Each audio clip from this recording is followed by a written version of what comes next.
Hi everybody, welcome to the next installment of Statistics in Pajamas. We're going to jump into our next inferential test, another one that's really quite common across all different disciplines, but certainly used within natural resources and environmental science applications, and that would be t-tests, where we're looking to test for the difference between groups. So just to put this in perspective, we've just come from the one sample z-test where we were trying to take one sample, observations that we'd collected for one sample, to compare that to a larger population and see if there was a difference between our one sample and that population.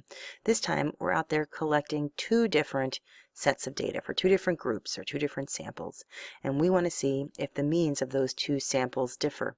This is really common for comparative experiments, or really any kind of experimental design where you have one treatment and a control that you want to compare, or two different treatments that you'd like to compare, or two different groups that differ because of some different scenario or characteristic. And so we really want to know whether or not that treatment or whether that grouping, however we group it, whether that's making a difference in causing those two different samples, which represent their larger populations, right? Whether that causes them to differ. So we'll continue with this practice of trying to create our own little flow chart of how to identify the correct analysis to run. And we'll start at the top and figure out which type of response data we have.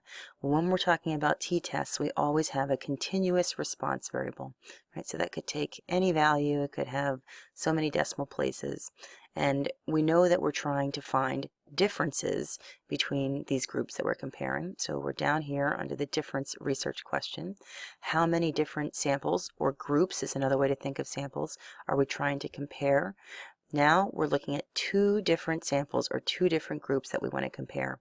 Now what makes the t-test really interesting is that we have another level of question that we have to answer here, and that's whether or not the observations between those two groups are independent of each other, or if they are actually dependent on each other.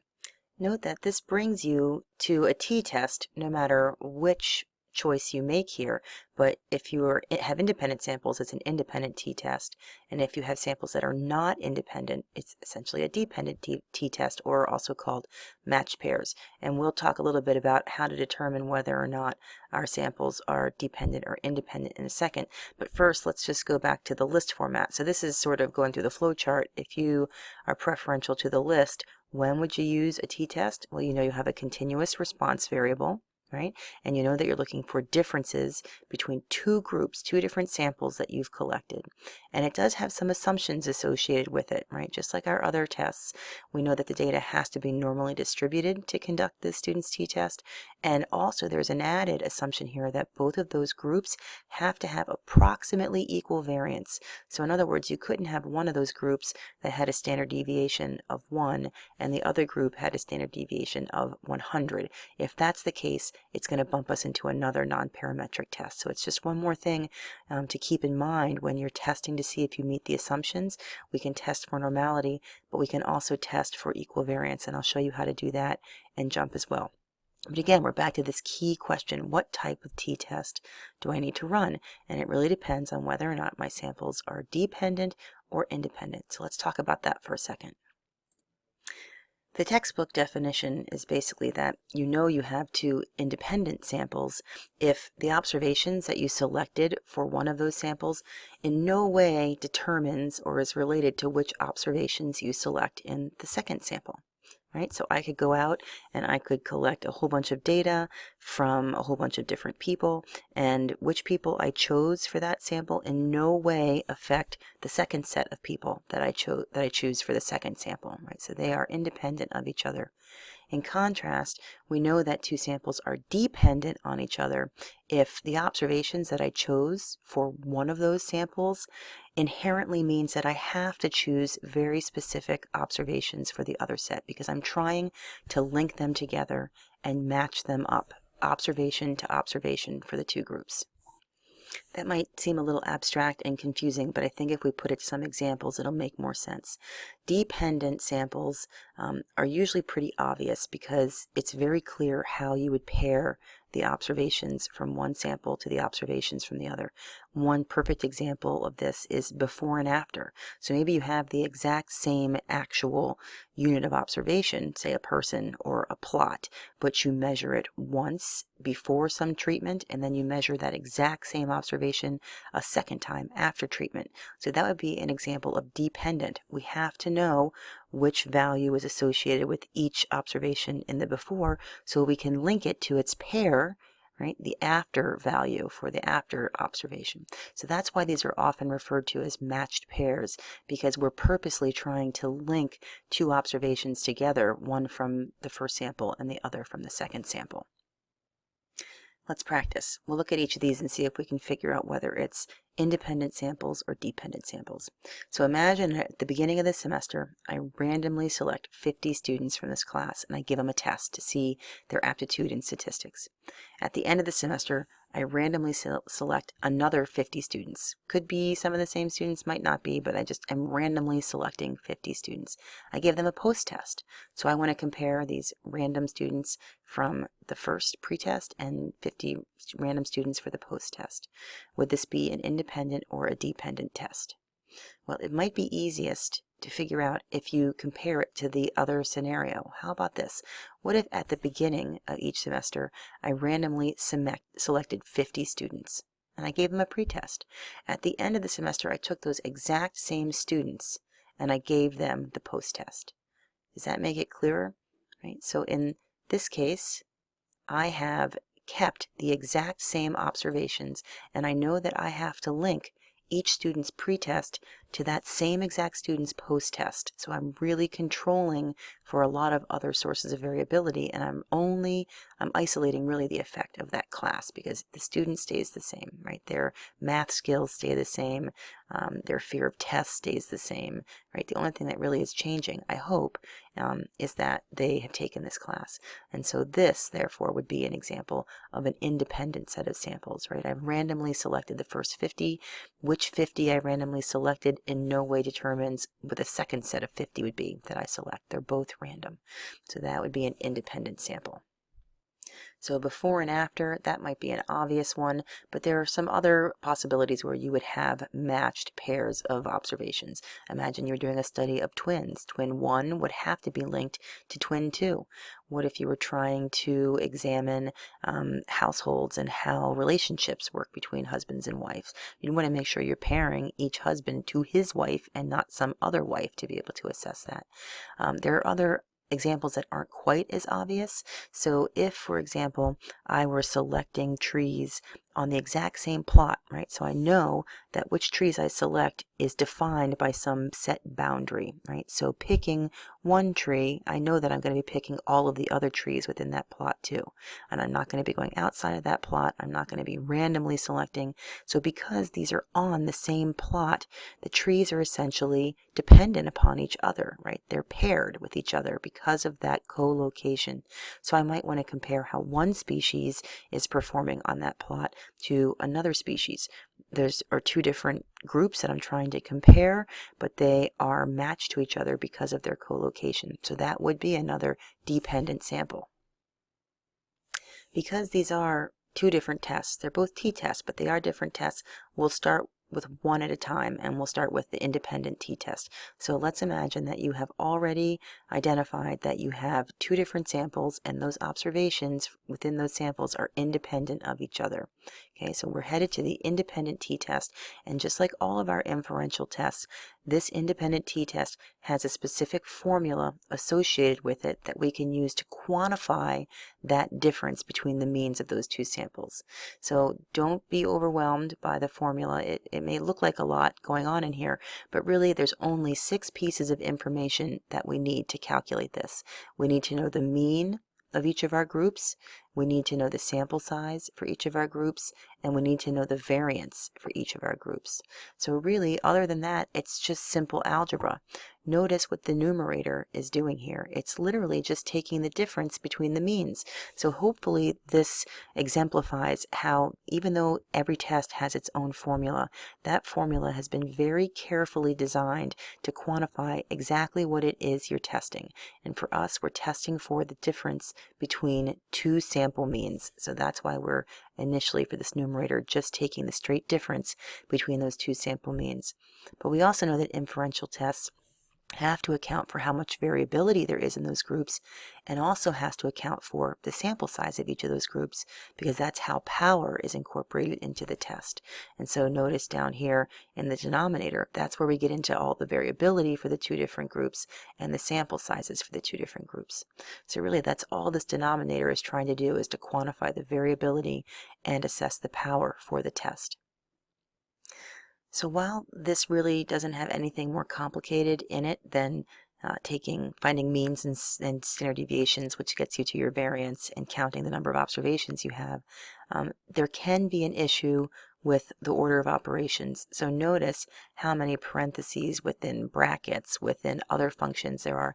So if you were doing this by hand, you would have to be very careful of the order of observations here.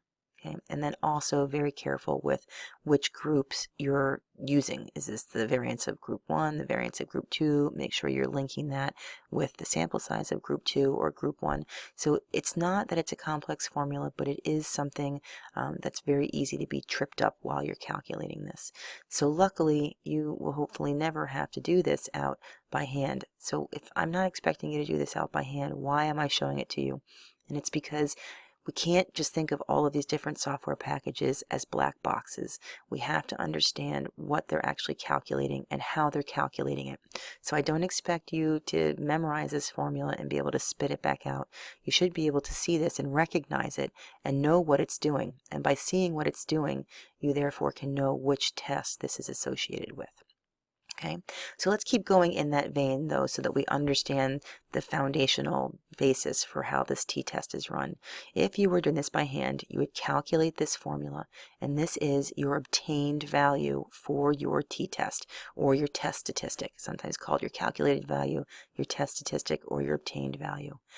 That just quantifies the difference based on the amount of variability and power of the test. It doesn't tell us whether or not we have a significant difference. For that, we have to compare it to a critical value. Okay, and so for that critical value, we need a little bit more information than we did when we were doing the one sample z-test. Right? When we were doing that one sample z-test, all we had to do was look up that z-test statistic, the obtained value, and we could see on a normal distribution what the probability was associated with that. But to get the critical value for a t-test, we need to also know whether or not we're doing a one or two-tailed test, right? Because these are actually going to be in different tables. It's not as easy as it was in the z-test, where we could just double it for a two-tailed test. So we have to be using two different tables depending on whether it's a one or a two-tailed test. Obviously, we have to know the significance level for our test, because that's going to tell us where that critical value falls. But we also need to know the degrees of freedom that we have for this test based on our sample size. This is the first time we've ever mentioned degrees of freedom, so I don't blame you if you're saying, what the heck is that, Jen? So let's back up and talk about degrees of freedom for a second.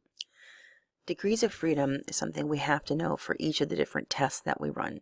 For that z-test, it was just our sample size, which is why we didn't necessarily include it as a defined degrees of freedom. We just talked about our sample size. But as you get into more complex formulas for your different tests, the degrees of freedom are a way to approximate your sample size while accounting for how complex the formula is. Right? The more complex the formula, the more you're going to need observations to be able to really approximate each of those parameters that go into the formula well. So the official definition is that degrees of freedom really represent the number of values or terms in that final calculation of your test statistic that are free to vary, right? So it's totally dependent upon your sample size. Whenever you figure out degrees of freedom, sample size is going to be a component of that. But how you actually then figure out the exact degrees of freedom is going to vary depending on your test or how complex that formula is. Okay, so we're going to figure out what exactly is the formula for degrees of freedom for this independent t-test. Lucky for us, it's pretty straightforward. We just take the number of observations in our first sample, add the number of observations in our second sample, and then subtract 2. Essentially, we're subtracting 2 because there are two main terms in this formula, the mean, calculating the mean for the first sample and calculating the mean for the second sample. So really, we're just taking our total number of observations and we're subtracting 2 for the complexity of this formula. Okay, so this is going to be our degrees of freedom. Okay, so again, to summarize the information we need to know to find the critical value for that independent t-test, we need to know whether or not we're doing a one or a two-tailed test so we can get to the right table. We need to know what our alpha level is, what our significance threshold is, because that's going to bring us to the right column in that table. And then we need to know how many degrees of freedom we have. That's going to bring us to the correct row in our table. Okay, so let's take a look at what this table looks like. Here is an example of the one-tailed, or they call it the one-direction t-table. Okay, so notice that our columns, they give us some of the standard or most common alpha levels. We have this 0, 0, 0 really stands for less than 0.001. Here we have 0.005, 0.01, 0.025, 0.05. This would be the standard that we typically use, and then 0.1 for people who think they have very low power for a test. So that's going to tell us which of these columns to go to. But then we need to go to the correct row based on the number of degrees of freedom that we have. Now notice as your degrees of freedom gets larger, there's jumps in between each of these different rows. It goes from 29 to 30, but then from 30 to 40, and then 40 to 60, 60 to 120, and then to infinity. And the point is that the higher your sample size, as you get larger and larger, the less of a difference one or two more observations makes. And it gets to the point where even large jumps in the number of observations doesn't make that much of a difference. So for example, jumping from 60 to 120 degrees of freedom at the 0.05 level really only changes your critical value by 2/10. So it's kind of negligible. So that's why these tables are made at this sort of coarse level. What do you do if your degrees of freedom doesn't show up on this table? Just go with whichever is closest, right? So say, for example, I had 100 degrees of freedom. I could just go with the 120 critical value. If I had 75, that's closer to 60, I'd go with the 60. Okay, so you're really just trying to get close to where you should be. Okay, so then once you know which column and which row you need to be in, that's where you're going to find your critical value. So let's just re-emphasize. The critical value is that t-test statistic you would have to calculate to be more extreme than this value. Right? This is the value you have to beat. If what you calculate is not more extreme than whatever your critical value is, then you do not have a significant result. There is no significant difference between the groups. But if what you calculate is more extreme than this critical value, then you know you have a significant result. Just one thing to be aware of, those t-tables do come in different flavors. Usually you'll see a different table or a separate table for the one and the two-tailed test, but there are some tables where they just lump them together. And they can do that because, as we learned with the one sample z-test, those probabilities associated with the two-tailed test are really just double the probability of the one-tailed test, because that normal distribution is a mirror image of itself on either side of 0. So you can find some tables where they will just lump these right on top of each other. And I'm not sure if you can read this, but you'll notice that essentially the two-tailed test is just double the probability of the one-tailed test. Right? So the critical value for the 0.05 one-tailed test for a given degrees of freedom is going to be the same as the two-tailed test for 0.1 instead of 0.05, so double that probability. If you weren't satisfied with just saying, yes, this is significant because my obtained value exceeds my critical value, and instead you wanted to actually calculate the exact probability of obtaining a test statistic that extreme, you could use the Excel function to return the probability associated with that given calculated test statistic. So just like we did with the z-test, where we had the norm s dist to give us a probability associated with a given z-score, we can use a ttest function to look up the probability associated with a given t-test statistic. But because what the values are for that t-test probability depend on whether it's a two-tailed or one-tailed test, And also because when we get into these more advanced analyses, Excel recognizes that we might want to differentiate less than, which would be your left-tailed test, from greater than, which would be your right-tailed test. They give us 3 different functions. If we want to just do a two-tailed test, we would just enter t.dist.2t, and then we would enter that calculated t-test statistic that we got from the formula, and we would enter our degrees of freedom associated with that test, and it would give us the probability for a two-tailed test. If we were doing a left-tailed test, so we wanted to know the probability of being less than a calculated test statistic, we would just enter t.dist, again, enter that t obtained value, enter the degrees of freedom, and then give it this little 1 at the bottom to specify that left-tailed test again. If we wanted the right-tailed test, we just need to enter t.dist.rt for right tail, again give it that calculated test statistic for the t-test and the degrees of freedom.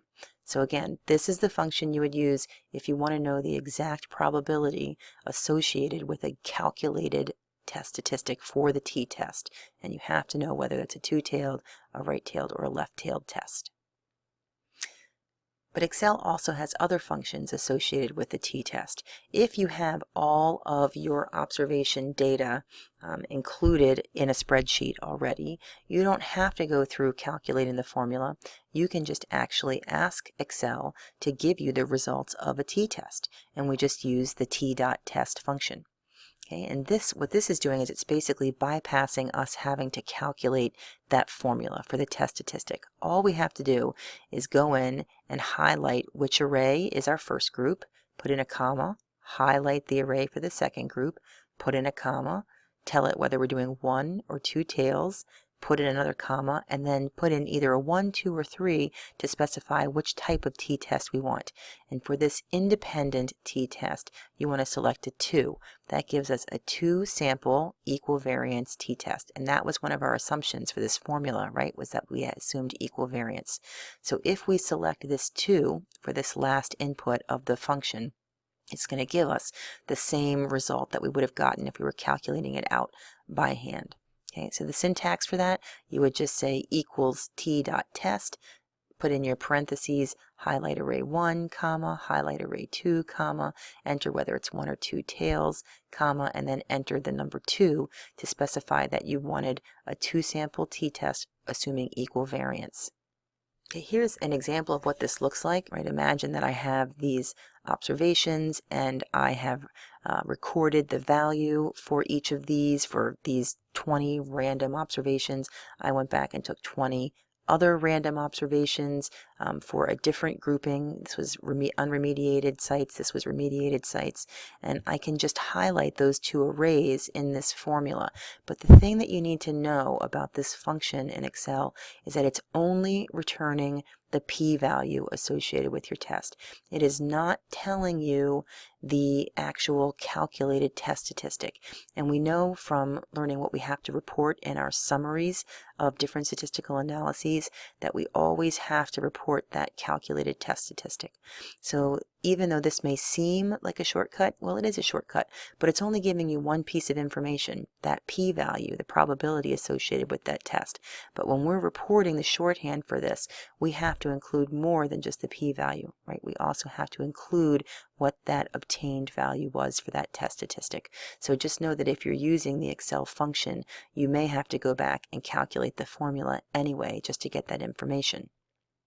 So we've covered doing it by hand on a piece of paper, right? Doing it with an Excel function, and now let's talk about doing it with JMP, the easiest and probably most detailed way of running a t-test and getting output for that test.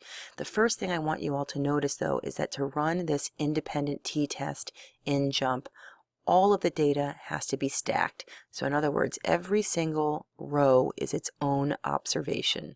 So that means I had to take all of my unremediated observations and I had to put them in the same column as my remediated observations. So this is sort of unlike how we usually set up spreadsheets. So just know that if you were importing a spreadsheet, you'd have to make sure these data were stacked so that all of the actual measured values are in the exact same column in JMP. Also check to make sure that you have your continuous response variable and that the grouping variable, in other words, which identifies which group each observation belongs to, that has to be a categorical variable. That's going to tell JUMP to do a t-test, the fact that you have this continuous response and this categorical treatment factor, which only has 2 different levels in it. Okay, so once you know that your data sheet is set up properly, you now can head into the Fit Y by X tool from the Analyze menu. That's going to open up a new window where it asks for your Y response. So we would enter that continuous response variable, and it asks for that factor grouping, right? So which is the variable that tells JUMP which group each of those observations belong to. So we enter that, and it really is that easy. Once you enter these 2 things in, JUMP knows which sort of family of the statistical tree it should take you to. So now if you just click OK, it brings you to this visual output. Remember, JUMP is very visual and it's always going to try to give you a graphic, not just spit out numbers like a p-value. And so what you're seeing plotted here are the values for all of our observations in each of these groups. And the mean is denoted, for all of them, is denoted by this gray line. So to get to the actual t-test statistics, we know we can head to the magic red triangle as always. And notice from this drop-down list, we have an option to select the t-test. Once we click on that, it tacks on this new output at the bottom, which gives us all the information we could ever possibly want about a t-test. So it's telling us, first of all, the order that it did that numerator, because that's actually one of the problems if you're using some software packages. Remember, the formula for a t-test was to take one group mean and subtract from it the other group mean. But how do you know which group was the first and which was the second? That information is necessary for you to know whether you're doing a left-tailed or a right-tailed test, because you have to know whether or not you're hypothesizing that that test statistic should be a positive number or a negative number. So right off the bat, JUMP is telling you which group it subtracted from the other. It's also telling you which type of test that it runs. Note, by default, JUMP thinks that we're really not that smart. It doesn't trust us. So it automatically defaults to a slightly different formula that allows us to not have to meet the assumption for equal variance. So it's telling us that right now. So that's one reason why if you were to do this by hand and then redo it in JUMP, you would find that this calculated test statistic, sorry, that's right over here, this calculated test statistic might be slightly different because JUMP is defaulting to a slightly different formula that allows you to not have to meet the assumption of equal variance. Okay, so this is all useful information. It also gives us just the straight difference between the 2 groups. It gives us the standard error of that difference. So how confident are we that the difference really is 40.3? What are the 95% confidence intervals for that difference? And this just tells you the confidence level it used, 0.95, in calculating these confidence levels. And then we get into the actual output from the formula. Here is your obtained value right here. They're calling it a t ratio. That is your calculated test statistic. Here's how many degrees of freedom went into determining the p-value for your test. Now again, note it's this really funky decimal number.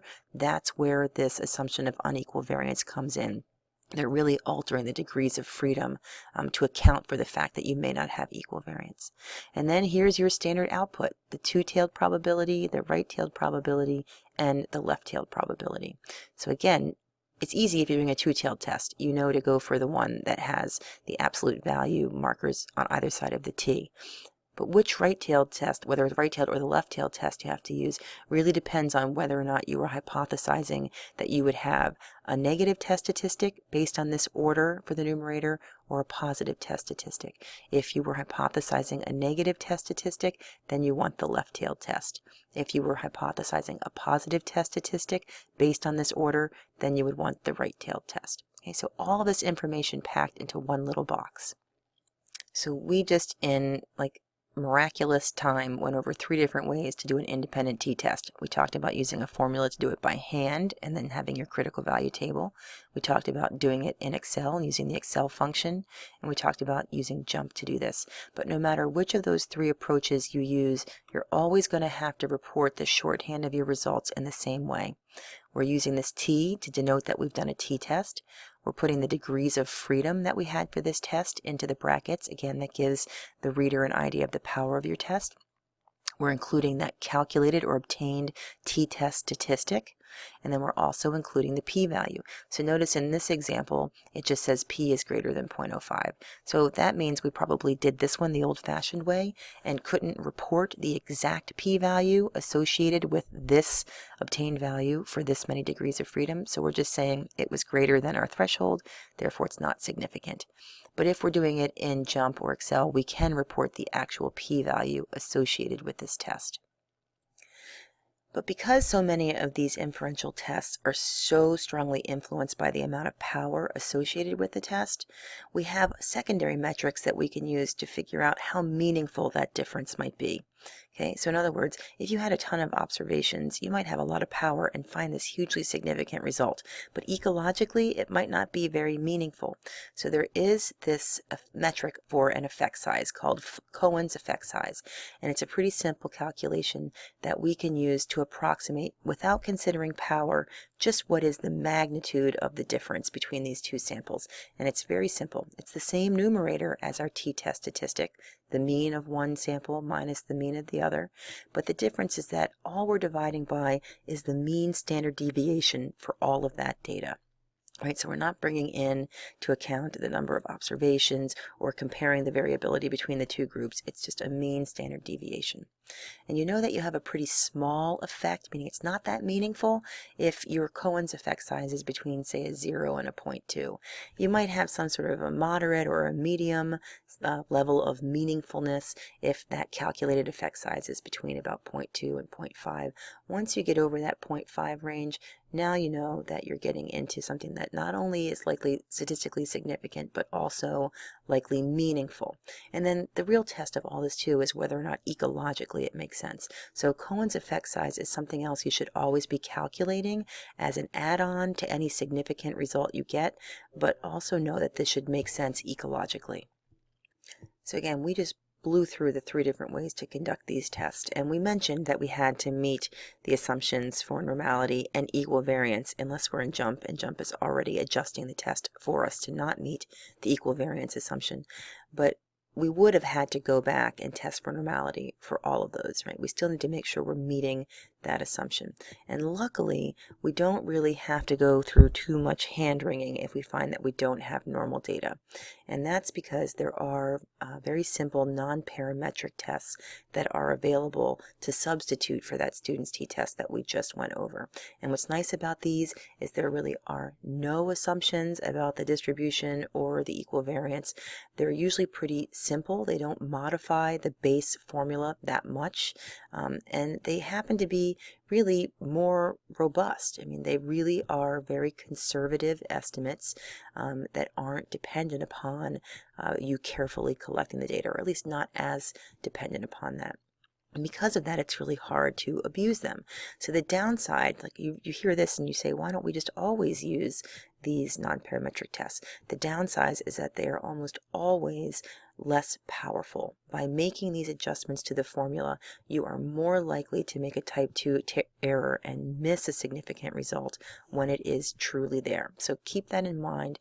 We don't just want to default to a non-parametric test, and even when we use a non-parametric test, we want to keep in mind that this is a less powerful test, and maybe even adjust our p-value, that alpha level that we use for our significance cutoff. The most common non-parametric test for the student's t-test is a Wilcoxon test. We've seen Wilcoxon over and over by now, and hopefully you've got it drilled into your head that really it's the exact same thing, except we're running it on the ranked data, right? So we just, instead of using the actual measured values, we would rank the data, and then we would perform those calculations. So the reason why this is less powerful is because we're really losing information about the magnitude of the difference between observations. We might have one observation that's a 10 and the next highest observation is a 500. Well, if we rank this, all we know is that 10 was lower than 11, but we don't know that it was tremendously different. So that's why these become less powerful. So when you're in jump, you can go right back to that magic red triangle and ask for your non-parametric options. Notice jump has 3 common independent t-test non-parametric options for us. Wilcoxon is right there on the top. But you can also try the test doing the exact same formula but using the medians instead of the averages for your 2 samples. And then the van der Waarden test is a little bit more complicated. But typically you're fine just to go with Wilcoxon. So once you click on this, it's going to again tack on some new output to your analysis window. And notice that this Wilcoxon test for the independent t-test breaks it down into 2 separate windows. First, you have your two-tailed result up here. Notice the absolute value brackets around the z. And then for the one-tailed test, it's going to actually put your p-value down here using a different distribution. Okay, so don't be confused. This is the same test. It's just that the two-tailed test result is going to be reported in sort of a separate row than the one-tailed test. Okay, so because I don't want anybody to lose their mind or feel too overwhelmed, I'm going to just pause and end this video here and pick up with the dependent t-test in a new video. So this is sort of a forced break for everybody to stand up and do some jumping jacks and wake up before we launch into the dependent t-tests. Okay, so I will talk with you in a moment after your jumping jacks.